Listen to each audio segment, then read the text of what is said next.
Halo guys, kembali dalam channel saya di sini. Lumayan lama kita masih COVID-19 ya, dan keadaan masih tidak tahu sampai kapan di rumah terus, dan pasti kalian di rumah juga bosan juga. Jadi ada beberapa variasi, aku ada buat film juga itu review, dan yang pasti kita nge-review mobil lagi ya. Nanti ada sekitar habis hari besok Sabtu itu ada podcast lagi nanti. Podcastnya bagus juga tentang kalian bakal kenal lah salah satu pedagang di Bandung yang banyak kalian ngebit lah mobil-mobil race-nya. Nanti kita bahas ya sama teman satu itu, dan akan bakal tayang kemungkinan Sabtu malam atau hari Minggu bakal tayang. Oke, tapi sebelumnya jangan lupa kalian like, comment, dan subscribe T77 Bandung, karena berkat kalian juga ya channel ini pasti berkembang. Dan malam ini kebetulan lagi malam ya, aku bikin videonya nggak siang. Dan malam ini kita akan ngebahas sebuah mobil yang menurut aku cukup menarik untuk dibahas. Mobil itu, bentar kita lihat dulu. Oh, aman. Mobil itu ialah mobil double cabin. Kenapa aku mau bahas double cabin? Karena kasihan juga mobil alu belum pernah dibahas gitu. Akhirnya banyak yang minta juga mobil alu dibahas gitu. Nah, kita berbicara mobil kabin ya. Mobil kabin, sebelum kita masuk ke dalam lebih jelas apa sih jenis-jenis mobil kabin yang bagus ya. Tapi awal mulanya aku pengen cerita dulu nih tentang mobil kabin. Mobil kabin itu untuk di Jakarta dan Bekasi itu bagus bro, bagus banget mobil kabin ya, double kabin untuk di area 2 itu. Tapi yang menjadi masalah itu adalah di waktu kita bawa main untuk di Jawa Tengah ataupun di Jawa Timur. Dan mobil di sana memang masuk di track, masuk, kalian coba masuk dan kalian turunin pasti masuk, aman dia turun aman. Cuman perbedaannya track Jakarta dan tracknya di Jawa Tengah itu beda mili. Jadi kalau di Jakarta itu dia lumayan longgar ya. Jadi kalau kita goyang gitu di tracknya, mobil double cabin itu aman digoyang kiri kanan. Tapi kalau dia di kalau dia di Jawa, di seputaran Jawa atau Jawa Tengah, Jawa Timur, itu mobil double cabin itu memang masuk, tapi ngepres bro, serius. Makanya kadang aku tuh bingung juga sih ngelihat anak-anak di daerah Jawa Tengah, Jawa Timur itu banyak beli mobil double cabin. Sedangkan kalian bisa perhatikan aja, apakah double cabin itu pernah juara di di Jawa Tengah atau Jawa Timur? Jarang kan? Banyak kan itu kayak mobil turbolen lah, yang agak cramping, turbolen dan yang lain-lain. Nah, perbedaannya mobil di Jawa main di Jakarta atau di Bekasi itu ketinggalan bro. Karena apa? Karena beda track. Jadi double cabin itu bagus banget buat di track Jakarta dan di Bekasi. Sedangkan untuk di Jawa Tengah ataupun Jawa Timur, track itu kurang bagus. Jadi mereka di sana kenapa dominan bisa? Aku juga bingung ya, kenapa sih mobil-mobil kayak, kan sekarang mereka hitungan berat gramnya kalau mobil alu. Beda sama di Jakarta dan di Bekasi masih menggunakan besi plastik intinya. Tapi kalau untuk di daerah Jawa Tengah, Jawa Timur, aku nggak tahu kalau Jawa Tengah, tapi kalau Jawa Timur udah pasti main berat. Tapi kalau nggak salah Jawa Tengah juga sama main berat juga. Jadi nggak ngelihat base. Nah, mobil-mobil agak cramping itu lebih dominan sebenarnya. Itulah perbedaannya kenapa di mobil-mobil masuk ke Jabar atau masuk ke Jakarta itu bersaing sulit lah kalau kita lihat. Jadi itu kembali lagi yang seperti aku bilang kemarin, kembali lagi kita harus ngelihat track di mana cocok, dan kita gunakan mobil yang cocok itu untuk di track tersebut gitu loh. Kalau dia dibawa ke sini kayak kita mainin turbolen, paling mentok lah. Karena kalau di sini tuh udah pernah dicoba mentok tuh di baki 3 atau baki 2 terakhir. Mentok itu udah setelah itu nggak ada lagi yang bisa masuk lagi itu nggak ada lagi. Nah, sayang banget kan, padahal potensialnya bagus gitu loh kalau di Jawa Tengah, mobil-mobil kencang gitu. Dan pengaruhnya kan kalau di trek alu itu banyak ban-bannya cepat hancur. Jadi banyak kita beli bahan sih sebenarnya, beli mobil-mobil baru ini ya. Nah, double cabin di Jakarta dan Bekasi kebanyakan ya, karena aku tahu di daerah dua itu yang sering menggunakan mobil double cabin ya. Yang lebih cenderung bisa bermain itu adalah double cabin polis dan double cabin warna kuning dan biru kalau nggak salah. Dan double cabin itu kalian harus perhatiin juga, karena double cabin itu dibagi dua.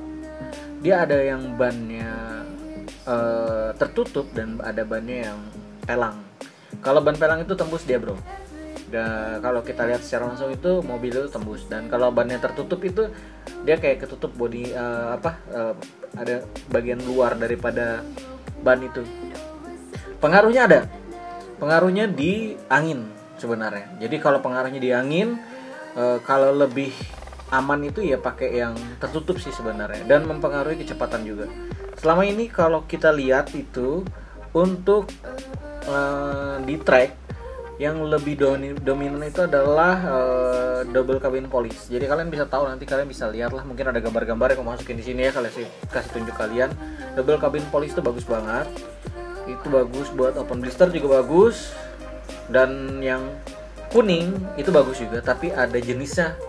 Dan kita lihat juga lagi tergantung bahan, karena double cabin ini kebanyakan masih bannya geol. Jadi tetap harus disortir sih sebenarnya. Nah, kalau lihat dari body, kenapa kan double cabin itu ada yang banyak yang regular juga ada tuh yang ban pelek ya. Cuman kalau dilihat kurang begitu bagus. Yang bagus itu selama ini masih yang putih. Yang putih garis striping merah, nanti bisa dilihatin gambar sini ya. Nah, kalau yang lain-lain itu masih standar sih, yang biasa-biasa aja aku rasa.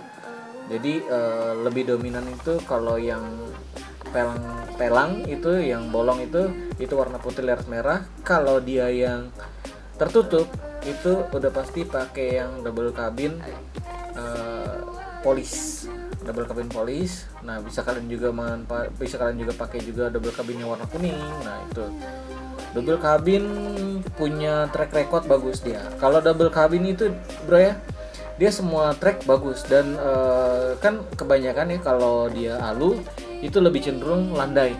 Jarang alu yang bisa curam, kecuali dibikin agak mepet ya, dan patahan-patahan itu memang benar-benar mepet dan bisa dibikin kayak.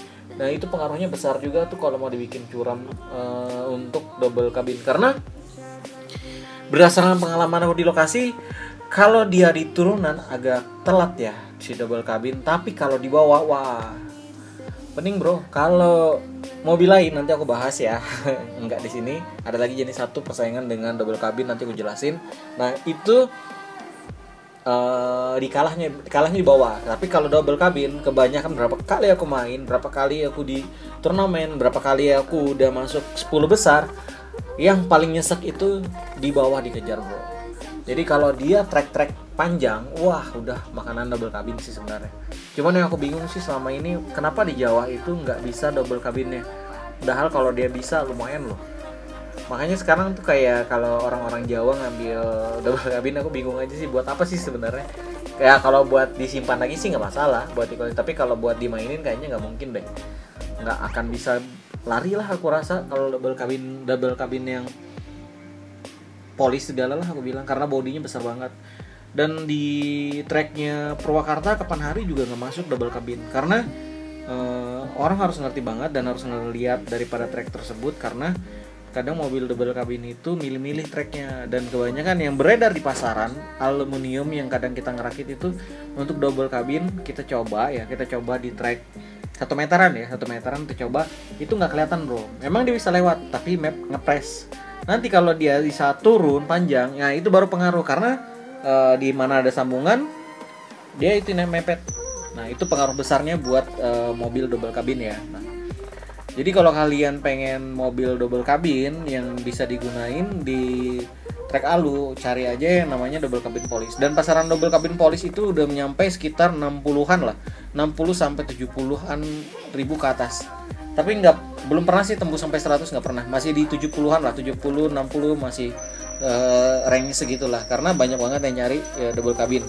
Kalau di atas dari itu belum ada sih. Cuman kalau sekarang aku lihat dari COVID-19 ini banyak orang butuh uang, kayaknya banyak dilelangin mobil-mobil. Nah, kalau kalian mau beli mobil saat seperti ini, Jadi nanti kalau misalnya habis COVID-19, aku yakin banyak banget tour race yang bakal diadain setelah COVID-19 ini. Tapi nggak tahu kapan sih COVID-19 ini, kita ya berharap cepat selesai lah. Karena kalau dalam waktu dekat kayaknya masih belum sih buat COVID-19 ini selesai. Jadi kalian jaga kesehatan selalu guys ya. Jadi biar kita tunggu kapan selesainya dan bisa ramai lagi di dunia trek Alu, race Hot Wheel yang lainnya. Nah itu aja mungkin informasi dari aku tentang mobil Hot Wheel yang cukup ramai juga untuk di kelas Alu. Next time aku akan kasih informasi mobil yang lain juga. Oke, cuma itu aja. Thanks for watching dari awal sampai akhir. Jangan lupa kalian like, comment, dan subscribe. Jangan lupa kalian komen, like, and subscribe T77 Bandung. Oke, news mobil-mobil baru bakal aku review. Dan yang pasti ada mobil-mobil yang mungkin bukan mobil race ya. Aku coba mau nge-review juga. Oke guys, thanks for watching. Sampai ketemu di konten berikutnya.